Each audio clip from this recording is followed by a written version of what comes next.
Olá, meus amores, tudo bem com vocês? Sejam muito bem-vindos a mais um vídeo aqui no canal Miranda Fala. Eu sou a Miranda e no vídeo de hoje, como vocês estão vendo aqui embaixo no título, o título desse vídeo é Não flerte com o pecado. Mas o que será flertar com o pecado? O que será isso? O que significa isso? Na verdade, eu uso muito essa expressão quando a gente sabe que certo tipo de coisa nos leva a cometer o pecado e ainda assim a gente fica rodeando aquela ação que premedita o que vai acontecer depois, que é o pecado. Então, a palavra de Deus vai nos dizer alguns textos a respeito disso e que vai nos dizer, inclusive, para fugir do pecado. Então, o que fazer e como não flertar com o pecado? E eu vou te mostrar também o quanto é perigoso quando a gente faz esse tipo de coisa. Então, sem mais delongas, bora pro vídeo, né?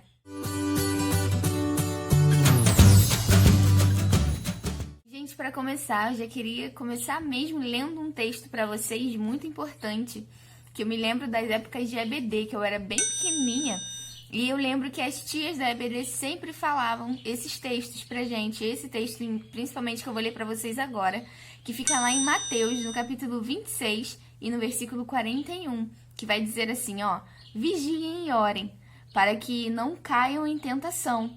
O espírito está pronto, mas a carne é fraca. E eu me lembro que nas épocas de EBD, as tias sempre falavam, elas davam sempre esse exemplo, olha, o pecado, ele só vence se você alimentar. Quanto mais você alimenta a carne, mais você a deixa forte.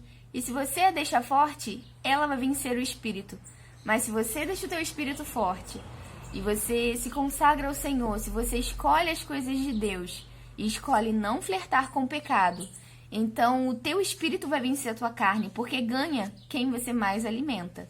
E esse exemplo sempre ficou dentro do meu coração, porque é muito verdade. Se você quer sempre vencer o pecado, basta só uma coisa e só existe um segredo: alimente o teu espírito. Esteja sempre meditando na palavra de Deus, esteja sempre com os seus joelhos dobrados orando, em oração e vigilância constante, porque assim você alimenta o teu espírito e enfraquece a tua carne, porque eles estão sempre militando um com o outro, estão sempre brigando, porque a tua carne quer vencer e o teu espírito também quer vencer, sabe? Só que eles militam o tempo inteiro e a nossa vida inteira vai ser dessa forma. A gente vai lutar com o pecado, mas se a gente começar a nutrir a nossa alma com a palavra de Deus, que nos traz santidade, então o nosso espírito ele vai ganhar do pecado. E eu queria ler mais um texto para vocês, que fica lá em Tiago, e esse texto é muito chave. Fica em Tiago no capítulo 4 e no versículo 7, que vai nos dizer assim: portanto, submetam-se a Deus, resistam ao diabo, e ele fugirá de vocês. Vocês prestaram atenção no que esse texto está dizendo? Vamos ler de novo. Portanto, submetam-se a Deus e resistam ao diabo, e ele fugirá de vocês. Ou seja, submetam-se a Deus está referindo a uma obediência a Deus. Se você obedece ao Senhor, se você tem uma vida com Deus, você fica muito mais forte para resistir. E o segundo passo, depois da obediência ao Senhor, é resistam ao diabo. Resistam ao quê? As tentações que ele vai colocar na tua vida. A minha mãe sempre me dizia que o diabo nunca colocaria na minha vida algo que fosse ruim aos meus olhos. Ele sempre vai te oferecer coisas boas. Eu sempre ouvia isso também quando eu era pequena, não só da minha mãe, mas eu sempre ouvia das tias da igreja falando também sobre isso, que o diabo vai sempre te oferecer coisas que você quer, que parecem boas aos teus olhos. Ele nunca vai te oferecer algo ruim, pelo menos não necessariamente no primeiro momento. Ele não vai ser ruim na tua vida. Mas depois aquilo ali vai gerar morte, porque o salário do pecado é a morte. Então, submetam-se a Deus, resistam às tentações que o diabo vai colocar na tua vida. E ele fugirá de vocês. Quem fugirá de vocês? O diabo vai fugir de vocês. Porque ele vai ver que as tentações que ele está colocando na tua vida não vão adiantar de absolutamente nada. E, gente, um terceiro texto que eu quero ler para vocês vai ficar lá em 1 Coríntios, no capítulo 6 e no versículo 18. Esse vai nos dizer um pouquinho também sobre os pecados sexuais, sobre pecados de imoralidade sexual. Eu quero que vocês entendam o quanto é difícil. Eu acho que o pecado sexual é o pecado que mais traz malefícios ao homem. E é interessante que na geração de hoje a vida sexual ficou tão banal, onde os jovens mesmo, eles têm relações sexuais uns com os outros e parece normal na nossa geração, sabe? Sendo que há pouco tempo atrás eu tinha os meus 16 anos e minha mãe sempre foi muito rígida. E hoje eu agradeço demais a minha mãe por isso, porque hoje eu sei que isso não é normal.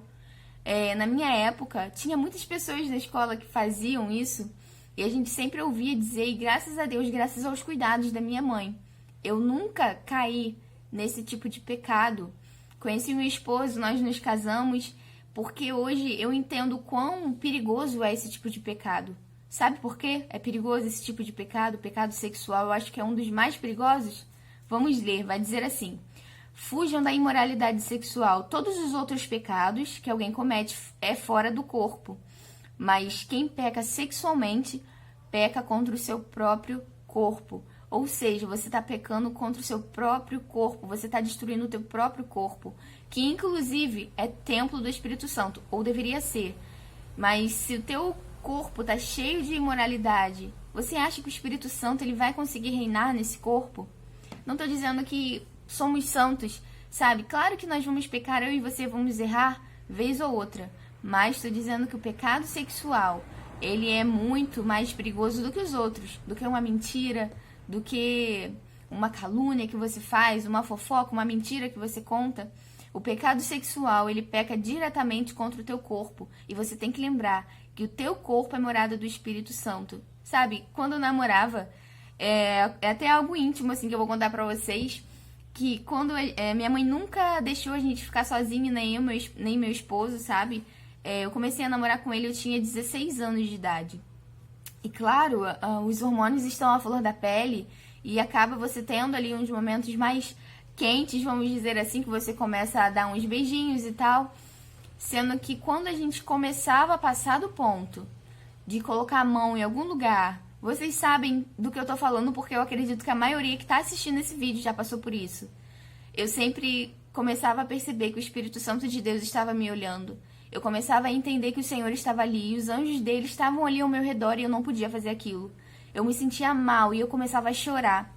E meu esposo não entendia nada na época, era namorado, noivo, e ele não entendia nada, sabe? E por temor ao Senhor, e eu não lembrava do que minha mãe falava, não. Eu não fazia, não porque minha mãe falava que era errado, mas eu não fazia porque minha mãe me ensinou que Deus estava me vigiando o tempo inteiro e que ele se entristecia com aquilo.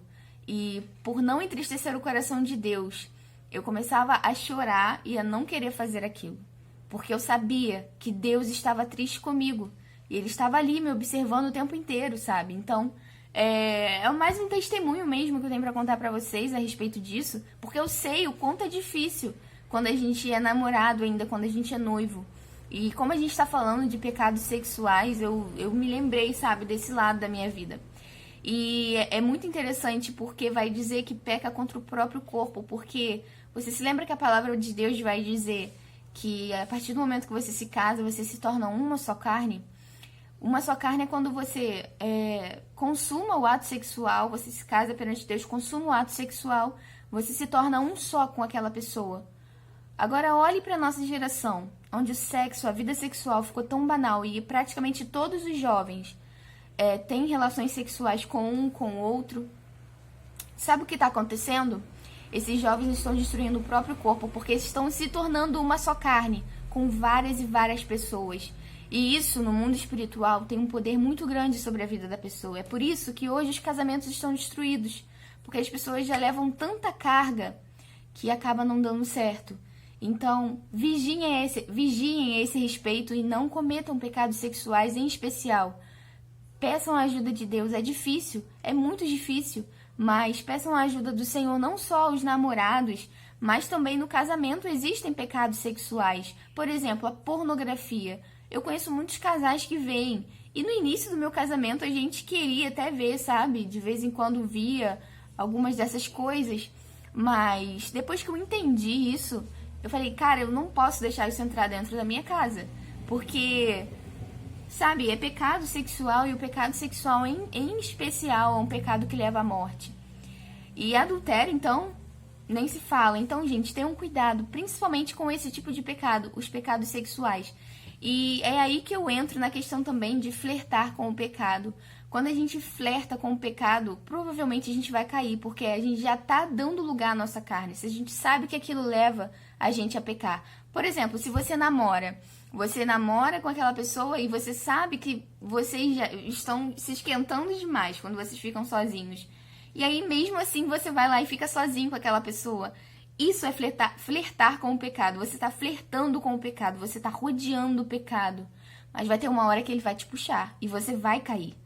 As pessoas que têm algum problema com vícios, com bebidas, com, não sei, fumar, por exemplo.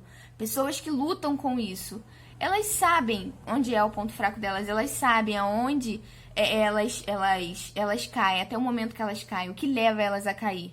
Por exemplo, você tem amigos que bebem, e aí você acaba saindo com esse tipo de amizade, e essa amizade vai beber, e você vai olhar e você vai querer também. Tô falando isso, um exemplo de quem sofre com esse tipo de vício. Então, assim, não dê lugar ao diabo, não dê lugar ao diabo, e não flerte com o pecado. Não flerte com o pecado. Você sabe o que leva você a pecar. Você sabe o que leva você a cair. Os que são viciados em pornografia, eles sabem o que leva eles a entrar no site pornográfico. Sabe? Geralmente eles começam a olhar nas redes sociais, aparece uma mulher seminua e aquilo ali vai desenvolvendo ali naquele homem o desejo de entrar no site pornográfico. Então tira da tua casa, tira da tua vida tudo que possa te levar a pecar, tudo que possa te levar a cair, porque, como eu disse pra vocês, os pecados sexuais são, acho que os mais graves, pelo menos é o que eu penso, já que são pecados que são contra o nosso próprio corpo, que é morada do Espírito Santo. Eu queria ler outro texto pra vocês, gente, que fica lá em Salmos, no capítulo 32 e no versículo 5, que vai nos dizer assim: então, reconheci diante de ti. Deixa o carro passar. Passou. Vamos ler de novo. Então reconheci diante de ti o meu pecado e não encobri as minhas culpas. Eu disse, confessarei a minha transgressão ao Senhor, e tu perdoaste a culpa do meu pecado. Olha só o que Davi está dizendo, o que o salmista está dizendo.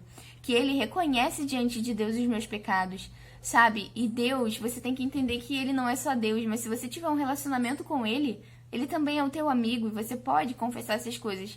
Sabe, às vezes eu começo a confessar os meus pecados, eu sei que Deus já sabe que eu cometi aquilo porque ele tá me vendo o tempo inteiro. E às vezes você vai pensar assim, eu não preciso confessar porque Deus já viu o que eu fiz. Ele tá aqui o tempo inteiro. Mas você precisa confessar para que você seja perdoado. Você precisa conversar com Deus e falar, Senhor, eu cometi isso, isso, isso. Senhor, hoje eu menti. Senhor, me perdoa naquela situação em que eu passei, em que eu acabei desonrando o teu nome. Me perdoa quando eu dei um mau testemunho. Sabe, começa a contar para o Senhor em detalhes aquilo que tu tem pecado, aquilo que tem feito com que você caia no erro. E ele com certeza vai te perdoar. E mais do que isso, ele vai te dar forças e estratégias para que você não caia naquele erro, naquele mesmo pecado. E, gente, o último texto que eu queria ler para vocês vai ficar lá em Mateus, no capítulo 6 e no versículo 13. Preste atenção no que vai dizer. E não nos deixeis cair em tentação, mas livrai-nos do mal, porque teu é o reino, o poder e a glória para sempre. Amém. Não nos deixeis cair na tentação. É interessante que não vai dizer que a gente não vai ter tentação.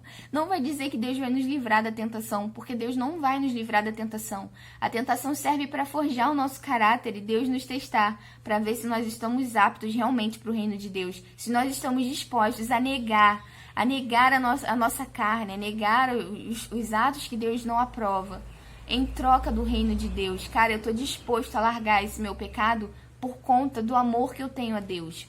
E vai dizer, ó, não nos deixeis cair em tentação, mas livra-nos do mal. Porque a tentação vai vir, mas você tem que orar a Deus para que você não caia nela, sabe? Você tem que orar a Deus para que Deus te dê forças e você diga não ao pecado.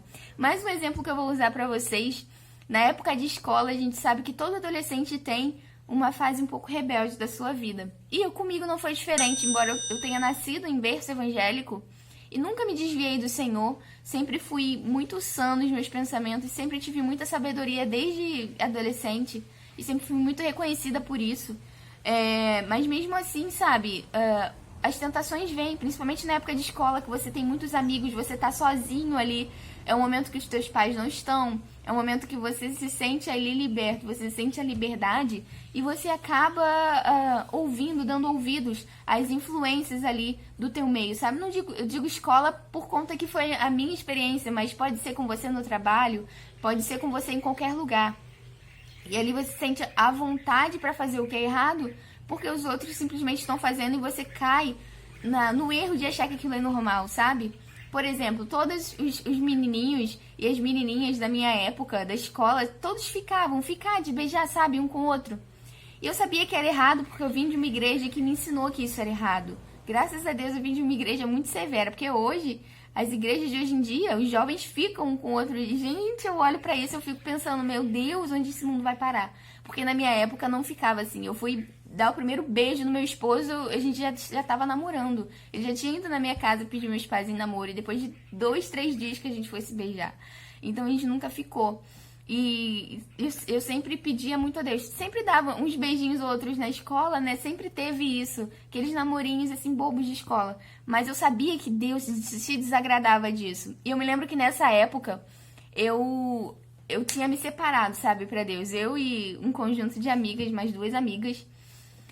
A gente começava a orar. A Tamires ou a Ruth, se estiver olhando esse vídeo, vai se lembrar dessa época e vai comentar aqui embaixo. Porque elas acho que fazem parte aí do canal. E a gente começava a orar, sabe? Foi um momento tão gostoso. A gente orava muito na escola, a gente se reunia para ler a palavra, a gente se reunia para louvar o Senhor. E foi um momento, assim, muito especial. E eu me lembro que eu cantava um louvor, ouvia muito um louvor, que na época era do Thales. O Thales estava estourando na época da escola. E o louvor falava assim, mas todo dia o pecado vem e me chama, todo dia as propostas vêm. Mas eu escolho Deus, eu escolho ser amigo de Deus, eu escolho Cristo todo dia. Já morri pra minha vida e agora eu vivo a vida de Deus. E eu me lembro que esse louvor foi o ápice, assim, da minha vida espiritual com o Senhor, do meu renovo com o Senhor, porque todo adolescente tem essa fase, mas essa fase passa, gente. E uma coisa que pra quem tem filho, vocês precisam ensinar o filho de vocês o temor do Senhor. Porque não adianta vocês falarem nada, porque se vier de vocês mesmos, seus filhos não vão ouvir vocês, não vão obedecer vocês. Mas se vocês ensinarem que existe um Deus todo-poderoso que está observando o teu filho diariamente, se você explicar isso para ele, ensinar o teu filho a amar os caminhos do Senhor, ele não só vai te obedecer, como vai obedecer a Deus também. Ele vai sempre lembrar dos caminhos do Senhor.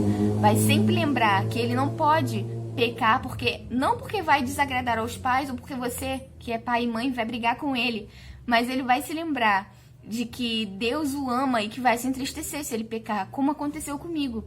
Então hoje o que eu quero passar para vocês é que vocês não flertem com o pecado. Se você sabe que algo vai te levar a pecar, se você sabe que aquilo te leva para o mau caminho, se você sabe que aquilo antecede a tua queda, por exemplo, não sei, eu já dei tantos exemplos que eu acho que nem precisa, sabe? Vocês sabem, acho que do que eu tô falando.